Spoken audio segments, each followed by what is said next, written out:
podcast for those who suffer, which is everyone. It's a space where we can speak honestly about what it feels like to be in desolate places without losing hope. Welcome to In the Thicket. Cool. Hi, everybody. Oh, hello. Hello. Hello. Welcome to In the Thicket. We've changed. Hey, we should have made that our intro. I know. What's with this guitar thing? I know. This depressing guitar melody. It should be me doing opera. Yeah. Come on. That's right. That would be the fastest way to drive away every single listener in the shortest amount of time. Hello. Welcome. Hey, we all could do. We're all musicians actually right now in this conversation. So yeah. Nice. Oh, Diana too. That's exciting. Yes, Diana is here. So Diana is our very special guest today. I've known Diana for I don't know how many years, but we used to be in a band together in Winnipeg, that's how we met, I think. Was it an angsty high school band? No. Okay.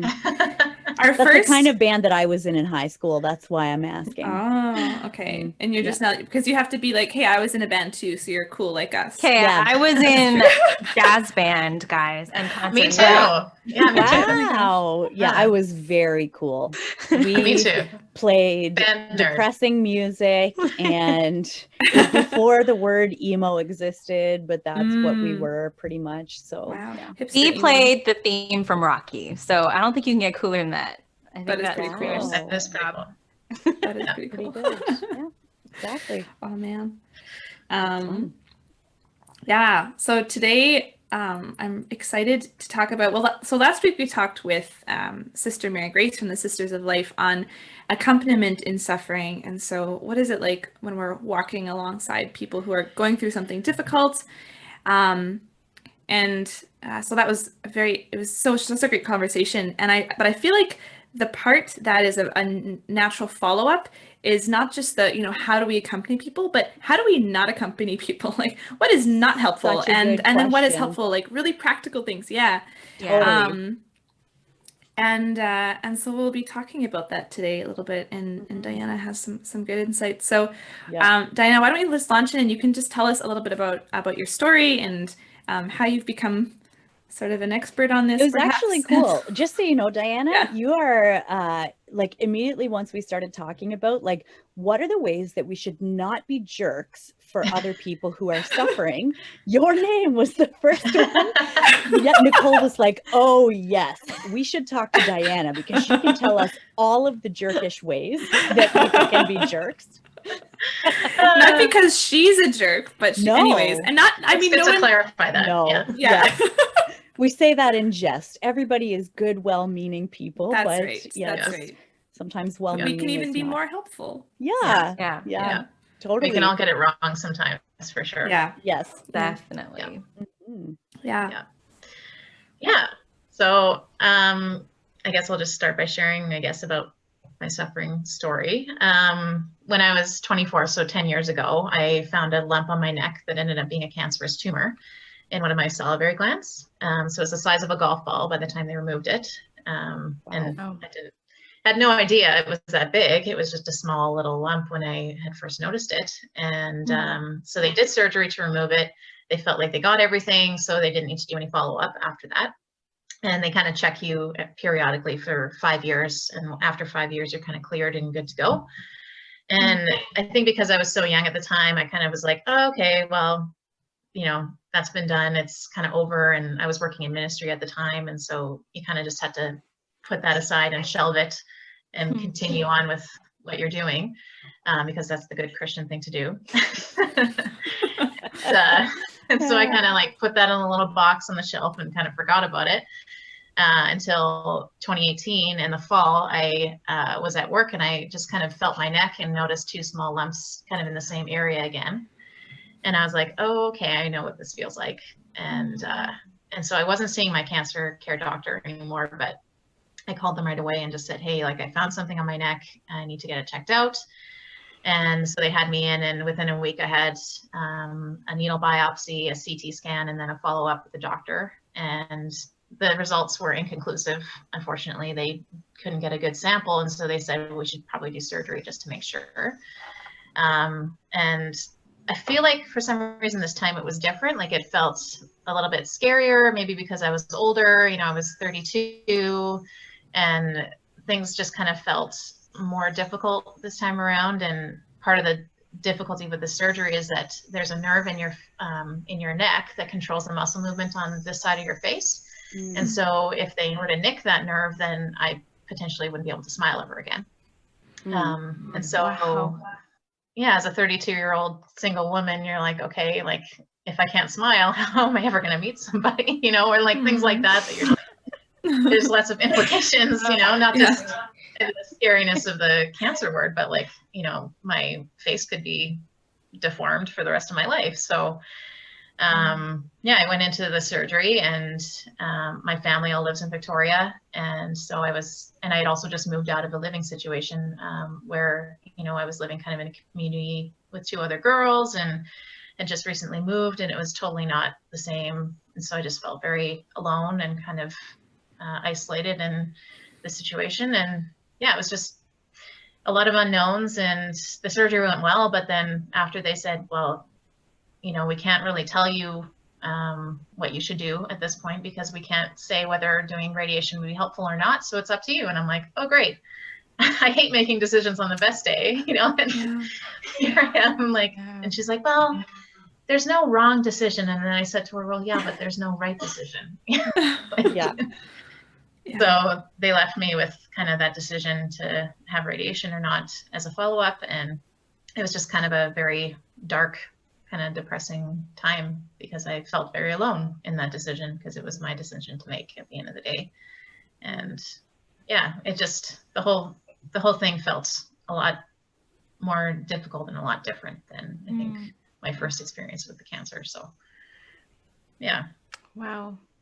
Yeah. That's That's- intense. A rough Yeah. time. Mhm. Yeah. Yeah. Gosh, and you know, thanks for being open to And go back into that space and talk about it too, and share that with us. It's because I'm sure that's still that must be tough too, even just, you know, going back there. I don't know, but so thank you for being open to sharing. Yeah. Mhm. Yeah.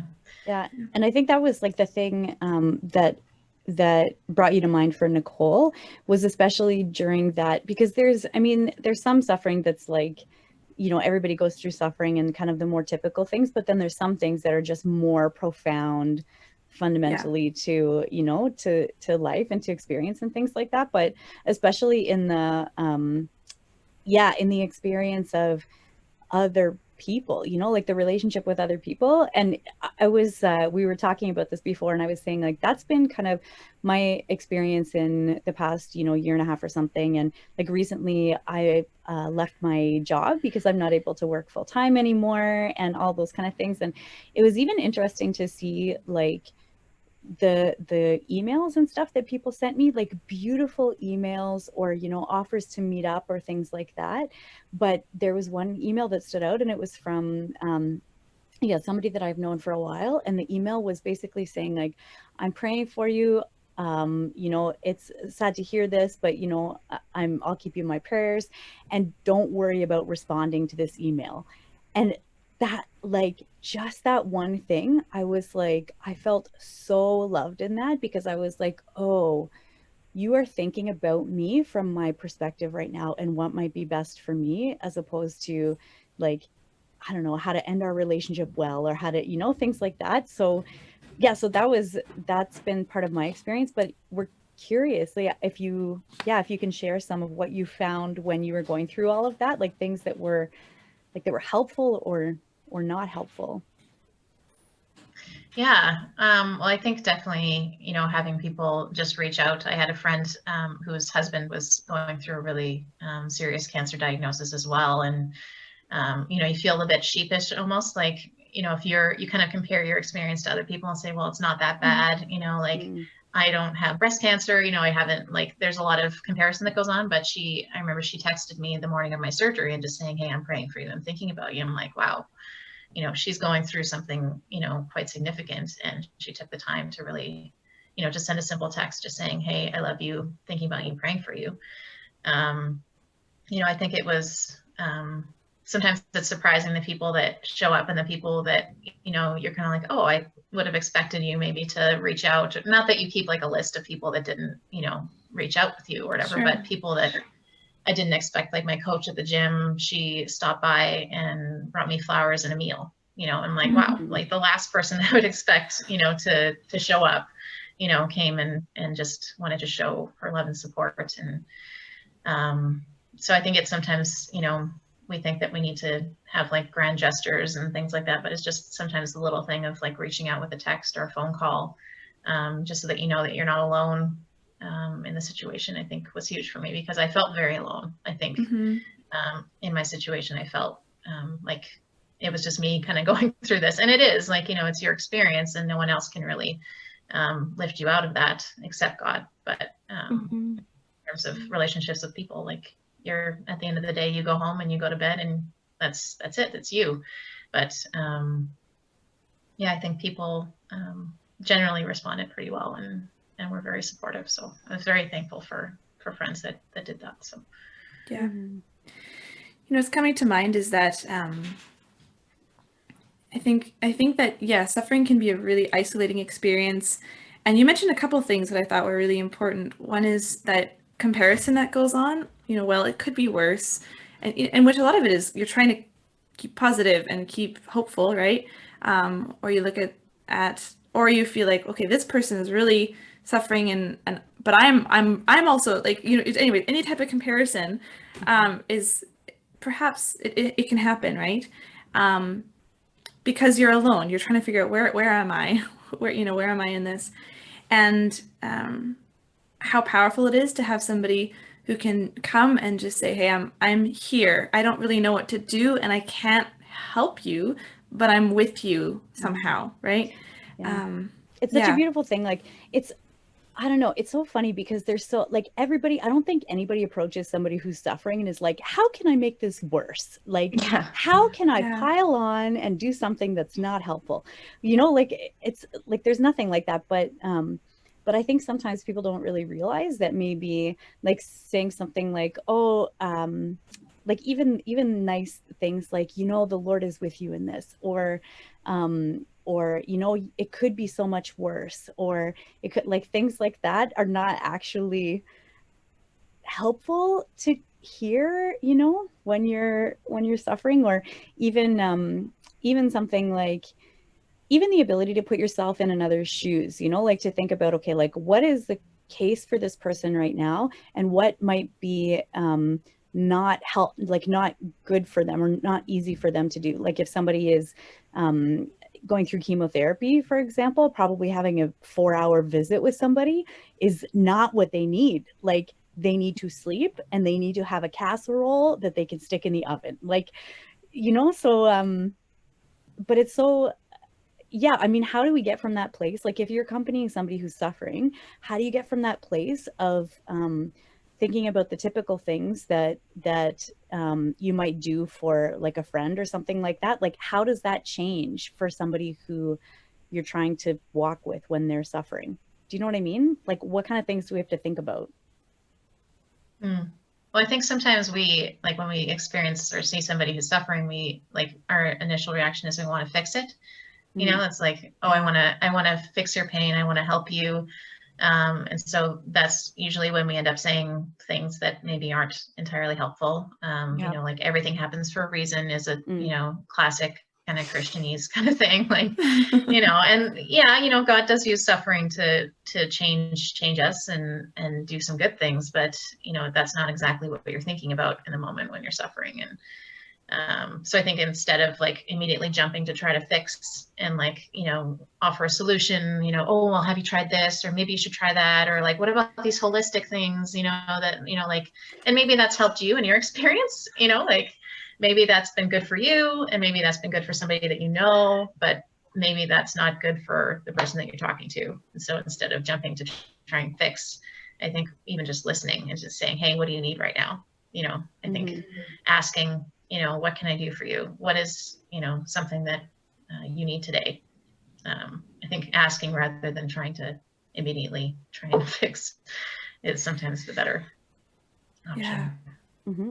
Yeah, one of the things that as I'm listening to you kind of share that, I'm thinking, yeah, it's so helpful when we allow the person going through the situation sort of take the lead on how we can walk with them, instead of like trying to lead the way in accompanying them, take like following them in the lead that they're like asking of you, because yeah, I mean, you said listening, and I feel like that the instinct that we all have to want to fix something is coming from the fact that suffering makes everybody feel powerless and uncomfortable and frustrated. And and when you care about someone, you like it even more so, I feel like. But then suffering often it happens because we're faced with a situation in which we are somewhat powerless, and discomfort is inevitable, and the pain is something in a way that person just has to face. And, they need to know that they have people who are willing to face it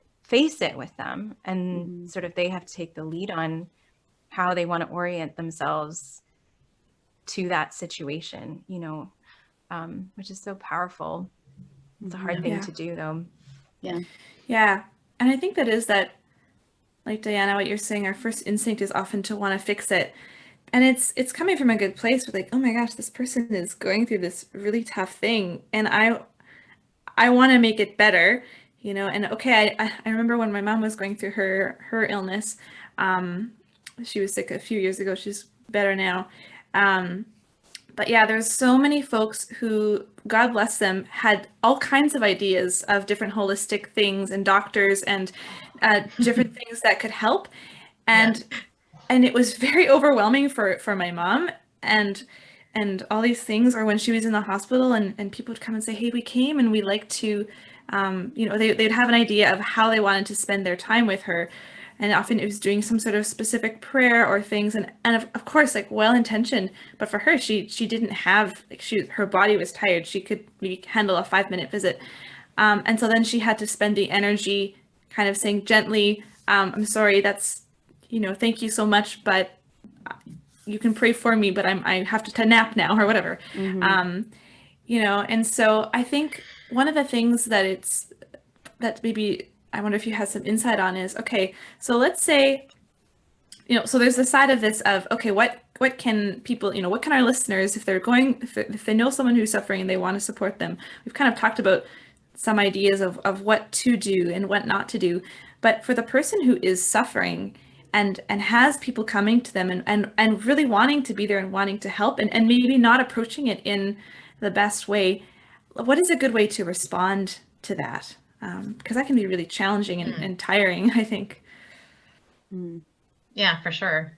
And I think I asked my husband, because he also has some experience with this too, of like, what would you say to somebody that said something kind of, that wasn't helpful or was, it's hard because you don't want to confront people because they are genuinely trying to help and, trying to show care, but maybe they just don't really know the best way to do that. And I think maybe even just like a gentle redirect could help, like, hey, I'm really tired today. I really appreciate you coming. Could we maybe do this again another time? Like, or hey, like I could really just use somebody to listen right now. If they're telling you all kinds of things that they think you should do, like, hey, I'm just like really needing somebody to listen today. Or can we just sit and, just be together because I just need company. So gentle redirect rather than kind of like a rebuke, like, Right. really should That's be helpful. Yeah. I really wish you hadn't said that because that feel awkward and it was Right. And I also think that sometimes you learn who the people are that can kind of swim in the deep end with you, the people that can really walk with you through these things, and not everybody can do that, and that's okay. Like, Right. I think we can't always hold it against people that don't always get it right. Because maybe they haven't been through kind of an experience where they've suffered and they don't really understand how to respond well. And I certainly haven't gotten it right all the time. And, Sure. I'm not an expert. And I'm sure I've said things that have been unhelpful, but I think that there are people that are better listeners than other people maybe. And, people in your life maybe that could, help support you in a bit of a different way than maybe what you need right now, and some people that can't, and maybe those are the people that you go to a bit more than the people that don't really understand or can't maybe walk Right. the way that you need. It's kind of it's so funny when you're like, yeah, when we're talking about the coming at things from the idea of fixing it, like I just pictured going up to Jesus on the cross and being like, you know, if you just remove 2 of those nails, and then if you put some tea tree oil on, then, you know, I really think that would work. Like just how, you know, and even thinking about like Job, like I was reading Job again the other day, and how his friends, when they got there, even though they were saying unhelpful things after, the first thing that they did was sit with him for 7 days and nights. They did not even talk to him because they saw how great his suffering was, you know, like that presence of, but maybe that's, I don't know if that's, if you found that, Diana, like, did you ever find that, like there's something that's very uncomfortable about silence, and because we're not very comfortable with silence in general in our culture, then like just being with somebody who's suffering, even when silence might be like the best thing, and just having that companionship, it's like people try so hard to fill that silence, you know? Did you find that? Yeah. Oh, yeah. And I think, you know, and I think some of the best things for me were even just like watching a TV show. Like my next door neighbor was one of my good friends at the time, and I'm very thankful for her and her husband, because they would have me over and we would just like watch a show, you know, in the evening, so I didn't feel alone. You know, it was, they didn't, you know, try and like, again, like lift me out and fix the situation, because they couldn't, but they were just there, and their presence, I think, was huge for me. And I think presence is just, it's often just what we need. But yeah, it can be very uncomfortable sitting in, like even when you're on the phone and there's like dead air, you're like, I think I need to fill it with something, so I'm gonna say a lot. Yeah, Totally. Yeah. And then try and No one likes comfort you, and then tell you about how you Yeah. should drink more orange juice, and then how you, Yes. yeah. Essential oils, and That's you know, right. like It's so funny. It's so funny. Yeah. Yeah, and it's totally. not that these things might not be helpful. It's just that telling me that they're helpful at this moment is not helpful, right? And I think Yeah. they even come from like, I'm sure that a lot of reasons why people suggest things that they might think are helpful are because they were helpful in that person's own experience of deep Yeah. suffering. So like they're trying to, you know, but yeah, but man, it's just hard to, I guess, receive those things in a way that's immediately transferable, you know, or for sure. yeah, I think it's hard. Like even I find that, because I've experienced both sides of it, because then there was like a friend of mine who's going through a rough time right now, and I'm like, well, listen, maybe you should try. And then as the words were coming out of my mouth, I was like, eat them, don't, what are you doing? Like, I've No. definitely been there as well. Yeah, for sure. Yeah, I mean, I think we all have. I Yeah. feel like there's just like a base attitude of humility in a way that you gotta just adopt when you're approaching the mystery of somebody else's suffering, because it's like, you know, someone like, even when we're going through suffering, I feel like we don't even understand it ourselves very well, you know, and so there's so much mystery about it. And as you're navigating it, and if somebody else is navigating it and you're trying to accompany them, it's like you got to go there, approach that with some degree of humility, because you know, then you're gonna kind of fumble through it. You're gonna make mistakes, but your genuine intention to be there for the other person is going to be the thing that will help you to be consistently loving, because you will be paying attention to them, and I was even thinking about, like, you know, we're all Christian here, so this is something that makes sense. Maybe not everybody who's listening to us will be, but our faith is a faith about, you know, sharing, that is meant to be shared. But when you're trying to share your faith with somebody else, I feel like the first thing to do is to get to know that person, because what is exciting to you about Jesus may not be the same thing that would be exciting to them about Jesus, you know? And rather than talking someone's ear off about some council in history or something, you know, it's like, maybe, I don't know. I just feel like it's such a rule that's easy to miss for me specifically, that I've learned so much about. It's just approach people in general with humility in trying to get to know them first, and then allow that to guide your relationship with them. Especially if someone is going through something really hard. Yeah. I like that idea of the mystery, like really the mystery of the human person, because I mean, what's the quote from, I think it's Getty Mitzvahs, that God fully reveals man to himself.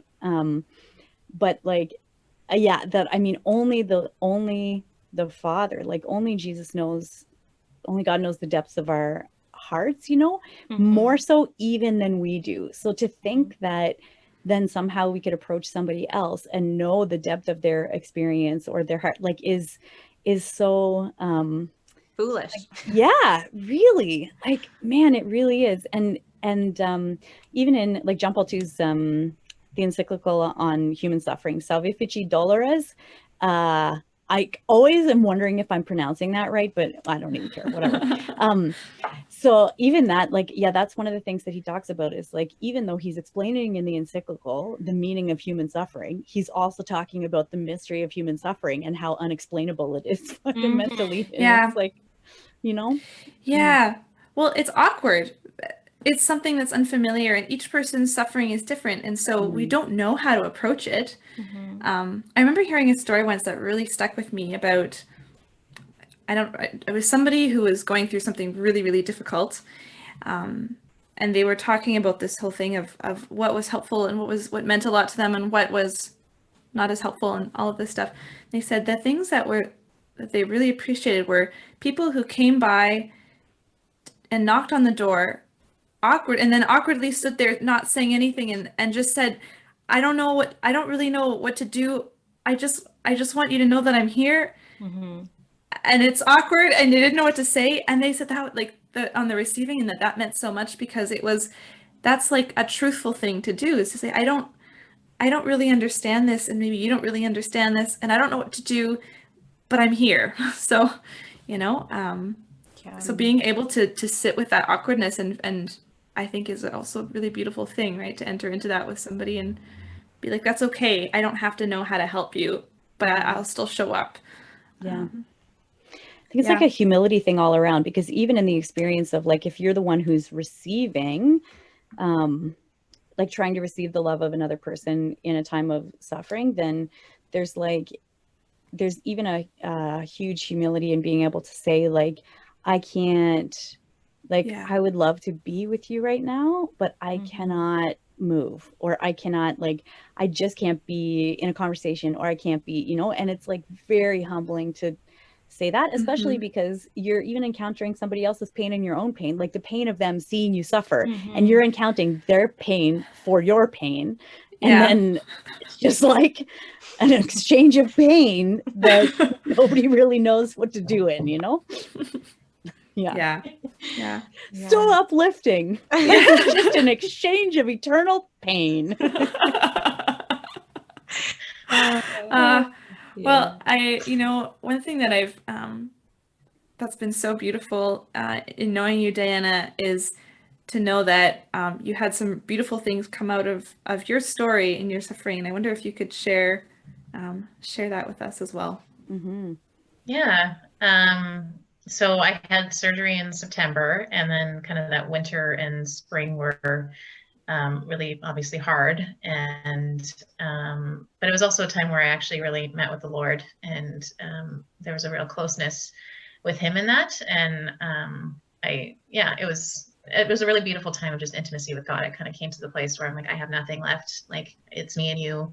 And so that was really, really neat. And then like very shortly after that, probably like, a few weeks after that happened, a friend of mine said, hey, like, I know this other young adult who's had cancer, and it would be probably very helpful for you guys to get together and just share your stories with each other. He had done some Christian mindfulness stuff. And so I was kind of interested in some mindfulness things because I was dealing with some anxiety and stuff at the time. And so said, sure, yeah, what's the harm? We'll meet up for coffee and go from there. And so we met for coffee, and we ended up falling in love.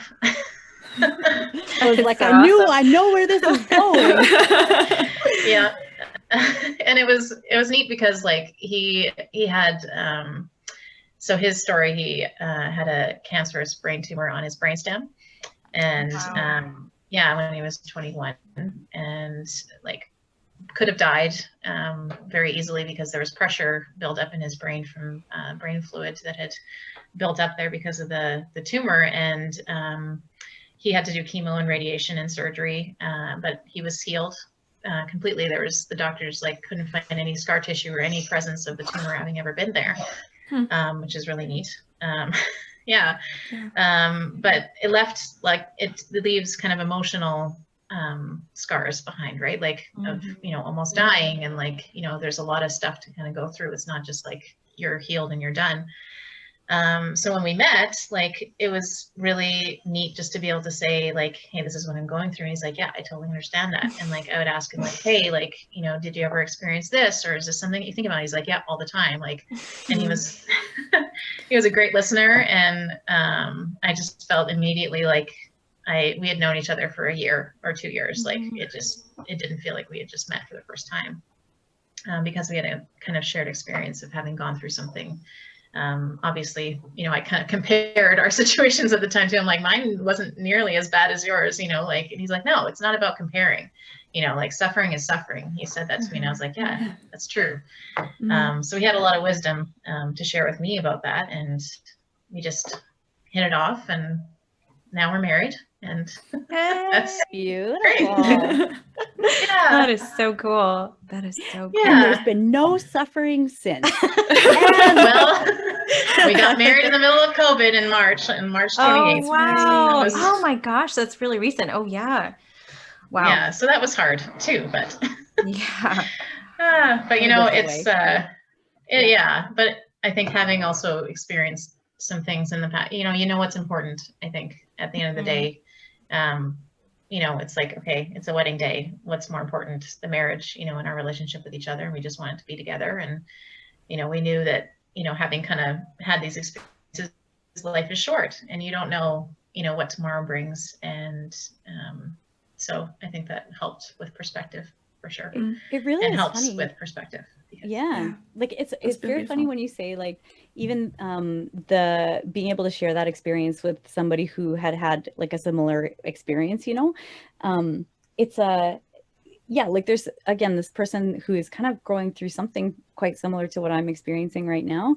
And so then the two of us can just laugh and joke about like, oh yes, did you try this thing, or did you or do you find that like we'll just be able to talk about the ways that we're kind of dealing with things, or the experience of having, I don't know, God ask us to let go of things, or like just things that are very similar. But then, so there's like such a comfort in that, and being able to talk to somebody who really understands, but then it also translates back into, I find anyways, I don't know if you found this, about being able to receive the love of other people who may not be able to understand the nature of the suffering that you're experiencing, but because you have somebody who does, it makes it like you can more easily see the goodness of other people and how they're trying to respond to you. Does that, like, did you find that? Yeah, I think so. Yeah. And I think having his perspective too, like, I learned a lot from him, and I mean, yeah, we found a lot of comfort in each other. And then, if other people didn't get it right, like, that's okay. Like, you have somebody that does, really understand. And so, yeah, I think that it definitely helps having somebody to kind of walk alongside you and really get it. Yeah. I feel like It's beautiful. that's such a good thing to pray for too, if you're going through something and you feel like you're alone, because because it is such a gift and not everybody has it, but it's something we can ask the Lord for, just saying we ask him for healing, we ask him for all these other things, but you ask for the grace to, I don't know, live through the cross that you have right now well. And, sometimes like praying intentionally and with concrete, desires is a really good thing. Even just articulating that this is a desire of my heart. I would really like to have someone, Lord, that I can share this trial with, and that can walk alongside me. So that's just even for me to keep in mind. And I've had that experience in my life too, with various things that I've gone through, to have that God has sort of unexpectedly brought different people into the boat that I'm on, and we're kind of facing a similar storm together, and it feels really comforting. But to pray for that when it's not there, and that the Lord would send a grace, that would help me either through somebody else, or like you mentioned, through that very sort of special intimacy that you found with God in that time too, which can't be under valued and not in any way, For sure. And I think also even just having like a podcast, like something like this. Like I listened to a woman, Kate Bowler. She has kind of a podcast about suffering, and just even hearing other people's stories and how they got through it, even from a faith perspective, you know, I think hearing, okay, like they got through it, I can too, you know, or like, you know, God met them in that. Yeah, God's meeting me in this too, you know, having like hearing other people's experiences or reading a book. You know, I read a book during that time too that was really helpful for me, and that's not that's not helpful for everybody, but it was helpful for me. And, you know, like I think hearing other people's experiences of suffering and kind of seeing hope in the end can help us to have hope too, which is really important, because if you don't have hope, then yeah, I mean, you're hopeless. You just feel like you're stuck in this, you know, endless cycle of suffering, and you can't see a way out. But the eternal exchange of suffering. The eternal exchange of suffering, everybody. I mean, but this is why there's like such thing as support groups, right? Like not even from a faith perspective, but like even like AA or Al-Anon or grief support groups or like things like that is for people who are having a common experience to be able to speak it, because there's a particular language, you know, like there's just a particular language from experience that develops that like sometimes you can't really understand until you've had a taste of that own experience, like of your own experience. Like, and it's very hard. Like I remember when my dad had cancer, and he had throat cancer. So, but they couldn't, it was like a spot that was too small to actually be identified exactly where it was. So he just had kind of widespread radiation, and he lost all kinds of weight, and it was like a really difficult time. But it's, I know for me at the time, it was like, I don't know what to do, because I can't take away your pain, and, you know, but I think even being around the doctors and nurses and stuff like that, who were obviously like accustomed, even if they had experienced that themselves, they were just accustomed enough to like walking with people through that experience that that I know that was really valuable for him, you know. So I think maybe even not to underestimate our ability. Like I'm sure that there's somebody, or there's people with particular experiences that we would be more adept at walking with than other people, you know, just because of the experiences that the Lord has given us in our lives even. So again, it's like that humility of being able to say, like, I am out of my depth and I don't know what to do, so I'm just going to say I don't know what to do, and I don't know how to be a help for you, but I love you. And then there's like other times where we're like, okay, this feels like, I feel like there's something in this that I can respond in a way that is like, I feel like I'm walking on a little bit more solid ground here. And I know some things that actually might be helpful, you know? Yeah, right. For sure. Yeah. Well, I guess one question too is, okay, if there's somebody listening right now, who is feeling really alone in what they're going through, and is going through any kind of suffering, right? Because also, like you said, suffering is suffering. There's no comparison. Now, maybe this is a tricky question because we're disembodied voices on a podcast. But you know, what would you say? And this can be open up for anybody. What would you say to somebody who's listening right now? I think probably radio just silence. Yeah, don't say anything. That's the most helpful thing, is not to say anything. I think just that you're not alone, you know, that there are people, you know, I'm even the most alone person, like, you know, the Lord is with you too. Like, I think that, you know, and sometimes we have to come to that place of, you know, needing God in kind of our own way, but just the fact that he's always there. Even if we can't feel him and can't see him, you know, he's a comfort. And if there's no kind of physical person around, because we are all very isolated right now, it's the way that we're living right now is, you know, we can't really be around people, and that's hard. But I think for me, kind of coming to my own place of realizing, like, even if I have nobody and there's nobody left in the world to talk to, there's still God is with me. And yeah, there's like an image that comes to mind for me is from scripture where it talks about though I walk in the valley of the shadow of death, but even like walking in a valley like that, there's something about believing that there's something on the other side of the hills that is necessary, you know, because if you're just in a valley and all you see is the hills closing in on you without believing that there's actually something, some way out of the valley or something on the other side that is like good and is worth the climb to get over to, then I mean, how futile is that? Like, Right. you know, so yeah, so like believing like whatever it takes to, I guess, figure out like how can you believe that there's something on the other side, like that there's something on the other side of those hills, you know? Like for some people maybe that's listening to other people's stories, for some people maybe it's like I don't know, being with friends, for some people maybe it's just like distracting yourself for a little while, for like whatever it is, you know? Yeah. Totally.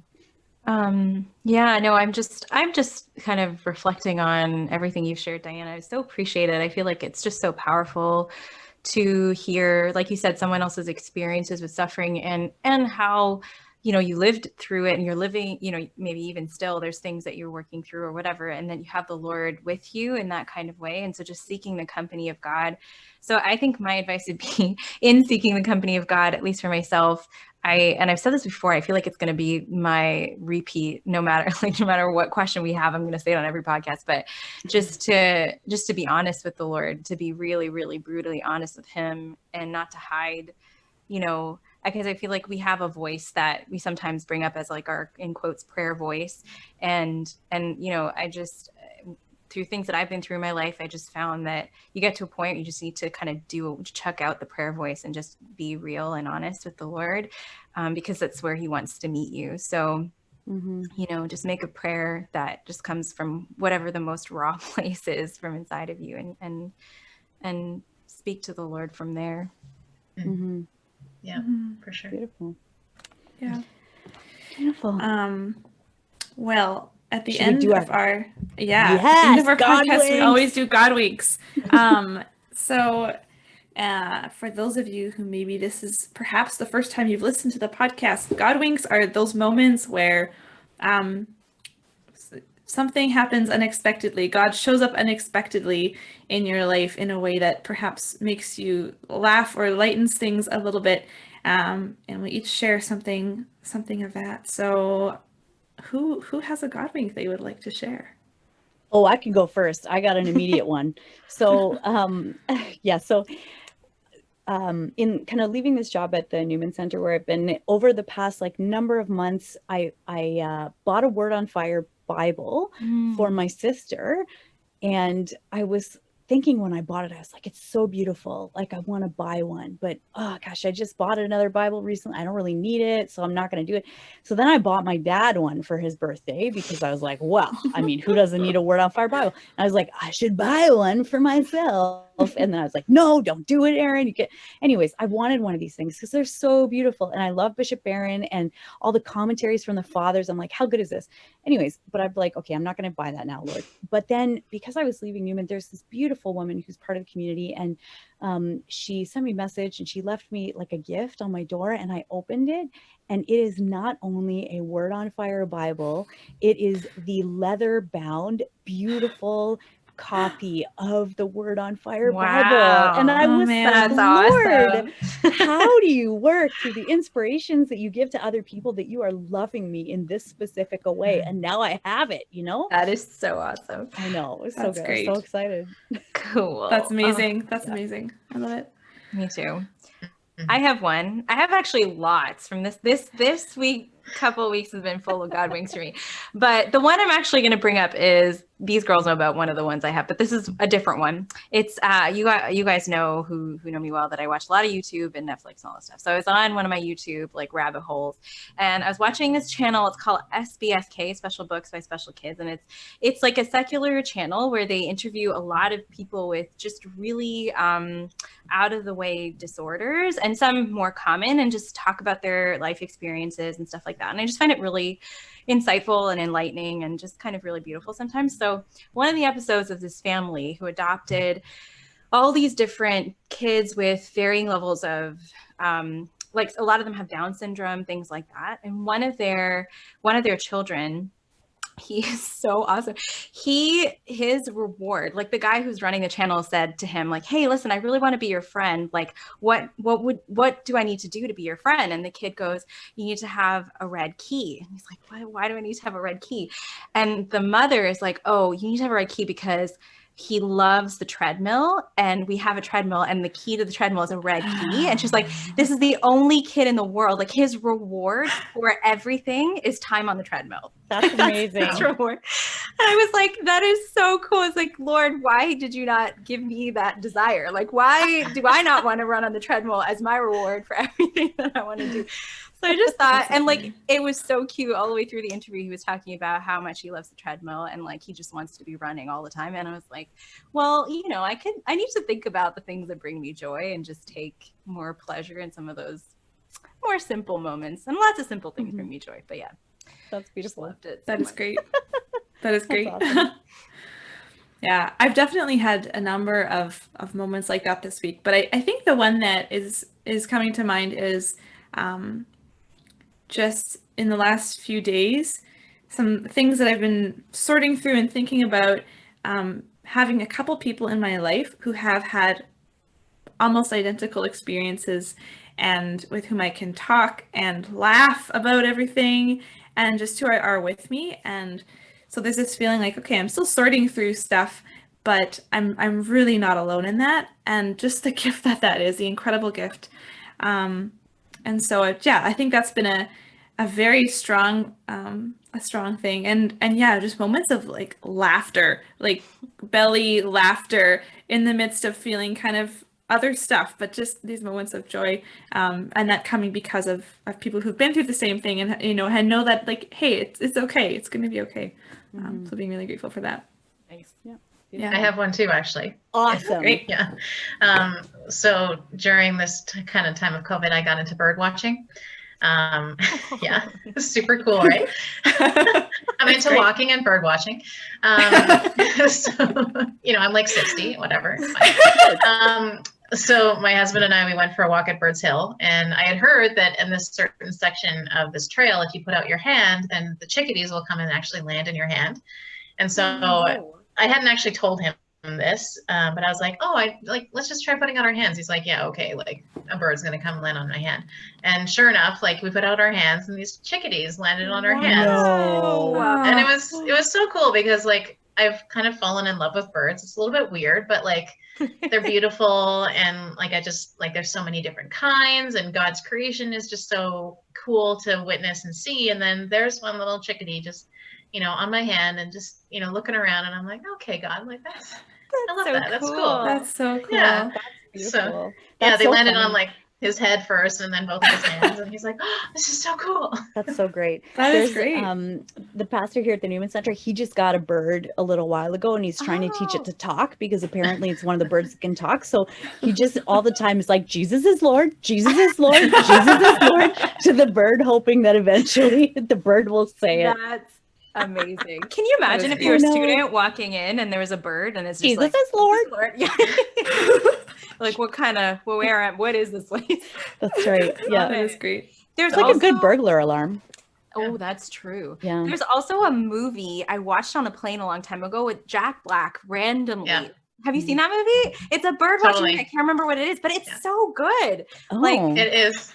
I Yeah. I have to think. We maybe put it in the show notes or something. Yeah. Yeah, let's put in the show notes. Because Yeah. I would like that. Jack It's Black really is funny. entertaining. It's Okay. really good. Yeah. Like it almost is like you're watching a Yeah. sports movie. Like that's how intense it is. I mean, Wow. maybe I Yeah, should dial it's- that back a little. I don't know. You're a huge bird Raptors watching is, fan, like, so really. yeah. But it's intensely Yeah, it's competitive. great. Like it's really competitive. Anyways, It That is. is great. Yeah, Well, bird watching thanks. is super cool. It's like really in right now. it's way up. It's up there with like jazz band and Rocky Balboa. That's it's, Mm, In the business comparable. Yeah, that's right. That is great. Good. Beautiful. Well, thanks so much, Diana, Thank you, Diana. for sharing with us and having this Seriously. conversation. Mhm. Really Mhm. wonderful. Thank you. Yeah. It was a pleasure. Yeah. Thank you. Beautiful. We'd love to hear from everybody else. So if there's posts on, Instagram or on the YouTube channel or anything like that, if there's stuff that you found is not helpful for when when you're dealing with somebody who is experiencing suffering, or if you are suffering and there are things that have not been helpful for you, feel free to post them there so we can all get better at being sensitive to each other's needs. Well, and things that are helpful too, because then it helps to know what to do, right? That's right. So, and it might differ for each person. So, that's Amen. good. And no shaming. Don't Yeah, I think that's Let's not tag important the to person that was, say. you know. Yeah. Please don't name people by Please names. don't say Rachel on Tuesday when she had a conversation with you is really unhelpful. That's right. Exactly. Yeah. That's right. Thanks, We're all everybody. trying to do our best. All right. Yeah. Amen. Okay. All right. Talk to you all next week. Next week, next Monday. Yay. Good. Bye. Bye. Thank you for joining us for this episode of In the Thicket. If you like what you hear, give us a rating and hit that subscribe button. We have new episodes every Monday with more stories and honest conversations about life when the going gets rough and the hope and humor amidst it all.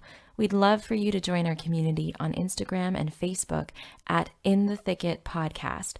While you're there, let us know how we can pray for you. God bless and see you next week.